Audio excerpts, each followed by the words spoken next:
Si je fais cette sortie aujourd'hui, c'est parce que je suis le porte-parole des champions olympiques de Sydney 2000 et des Lions de la génération 2000. Et ma sortie, ma vidéo de ce matin est une, euh, une sortie qui s'oppose au communiqué de certains lions indomptables que je vais appeler les lions indomptables Yango, qui ont publié, qui ont pondu un communiqué dans lequel ils appellent à voter et à soutenir la candidature du président de la République, son Excellence Paul Biya, aux élections présidentielles du 12 octobre. Je vais déjà dire d'entrée ici qu'aucun lion indomptable ne peut s'opposer ou ne s'oppose au soutien indéfectible que les footballeurs et les anciens lions peuvent avoir à la candidature du président de la République, son Excellence Paul Biya. Mais c'est la manière dont ceux qui ont pondu ce communiqué, dont le président de cette association, Bill Chato, dont on ne sait déjà pas depuis quand existe cette association, on se rend juste compte que c'est d'ici à quelques jours, précipitamment et rapidement, on a créé une association au nom des lions indomptables, avec certains lions indomptables. Donc, j'ai pu avoir le récépissé de la création de cette association. On voit que, voilà le récépissé, voilà le bureau de cette association. Donc, le bureau, on voit ici, siège social Yaoundé, président, administration, président Bill Chato, vice-président Wemelen, secrétaire général Jideni Onana, secrétaire général adjoint Vincent Ongandi, trésorier général Patrice Abanda, trésorier général adjoint Ernest Echi, responsable de la communication Erin Djemba Djemba, conseiller numéro 1, Constantin Etok, conseiller numéro 2, Eric Wenke. Voilà comment ça a été créé le 25 septembre. Le 25 septembre, donc ça veut dire récemment, là, il y a quelques jours.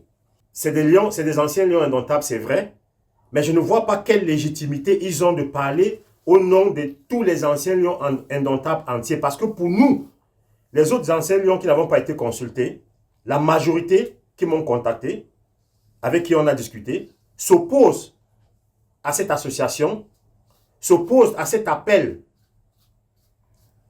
qui utilise le nom des anciens lions pour des raisons autres que footballistiques. Parce que c'est la première fois dans l'histoire du football camerounais, on voit des lions indomptables appelés à soutenir un candidat aux élections présidentielles. Je dis bien c'est la première fois.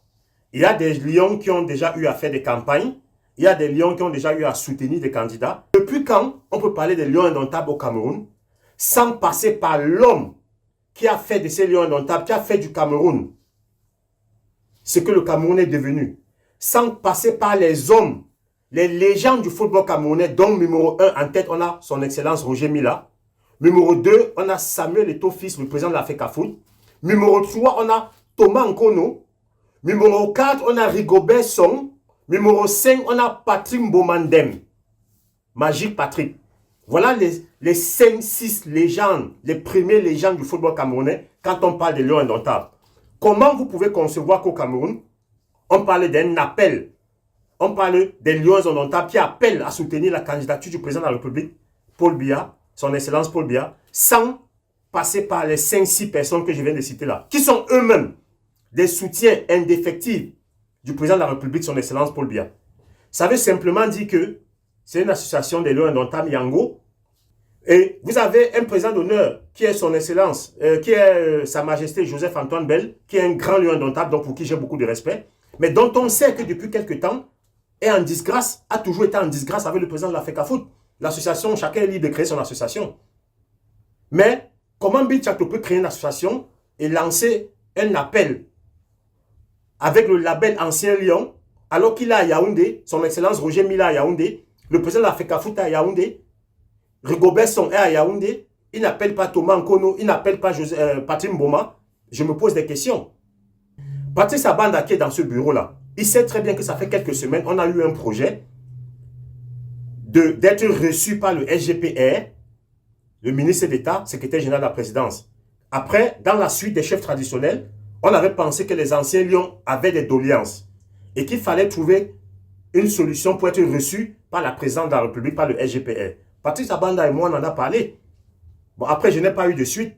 Je suis juste surpris de voir que, bon, il est déjà dans le nouveau bureau créé par la nouvelle association de Bill Chateau. Est-ce que c'est une façon pour eux d'être reçus par la présidence ou de se positionner au niveau de la présidence? Et je veux bien dire, derrière tout ça là, il y a un homme que je vais citer ici qui s'appelle